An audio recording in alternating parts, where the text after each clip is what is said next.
Welcome back to my channel. ഇന്ന് ശിവരാത്രിയാണ്. So evening അമ്പലത്തിൽ പോകാമെന്ന് വിചാരിച്ചു. ഞാൻ ദേ പോകാനൊക്കെ റെഡിയായിട്ട് നിൽക്കുവാണ്. ഇപ്രാവശ്യം ഞാൻ ശിവരാത്രി വ്രതം എടുക്കുന്നുണ്ട്. ഫസ്റ്റ് ടൈമാണ് കേട്ടോ ഞാൻ എടുക്കുന്നത്. ലാസ്റ്റ് ഇയർ ഒന്നും എടുക്കാൻ പറ്റിയില്ല. ബിക്കോസ് ക്ലാസ്സൊക്കെ ഉള്ള ടൈമിൽ എടുത്തു കഴിഞ്ഞാൽ ശരിയാവത്തില്ല. എനിക്ക് ഉറങ്ങാതിരുന്ന് കഴിഞ്ഞാൽ ഭയങ്കര സീനാണ്. അപ്പോൾ ഫസ്റ്റ് ടൈമാണ് ഞാൻ എടുക്കുന്നത്. അപ്പോൾ നമുക്ക് അമ്പലത്തിലേക്ക് പോവാം. എൻ്റെ വീടിൻ്റെ അടുത്തുള്ളൊരു ശിവക്ഷേത്രത്തിലാണ് ഞാൻ പോകുന്നത്.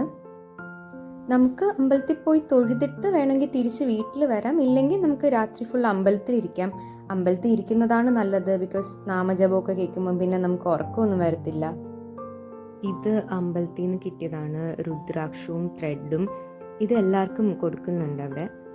ഇത് ഫ്രീ ആയിട്ടാണ് തരുന്നത്. അപ്പോൾ ഇതിനകത്തുള്ളത് ഇത്രയാണ്. ഒരു ഫോട്ടോ ഉണ്ടായിരുന്നു, പിന്നെ 2 ത്രെഡ് ഉണ്ട്. ഒന്ന് നമുക്ക് കയ്യിൽ കെട്ടാനും ഒന്ന് രുദ്രാക്ഷം നമുക്ക് നെക്കിലിടാനും വേണ്ടിയിട്ടാണ്.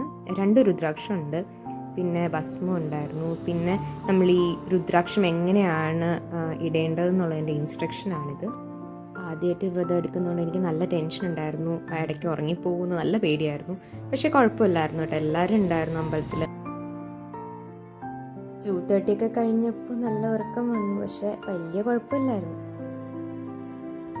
4:30 ഒക്കെ ആയപ്പോൾ പൂജയെല്ലാം കഴിഞ്ഞു. അങ്ങനെ വ്രതം കംപ്ലീറ്റ് ചെയ്തു. അമ്പലത്തിൽ പോയിട്ട് തിരിച്ച് വീട്ടിലെത്തി. ഇനി കുളിച്ച് ഫ്രഷ് ആയിട്ടാണ് എനിക്ക് ഫുഡ് കഴിയാൻ. വലിയ കുഴപ്പമൊന്നുമില്ലായിരുന്നു. ഒരു 2 o'clock ആയപ്പോൾ എനിക്ക് നല്ല ഉറക്കം വന്നായിരുന്നു. ഞാൻ വിചാരിച്ചു ഈശ്വര കംപ്ലീറ്റ് ചെയ്യാൻ പറ്റത്തില്ല, ഉറങ്ങിപ്പോകുമെന്ന് വിചാരിച്ചു.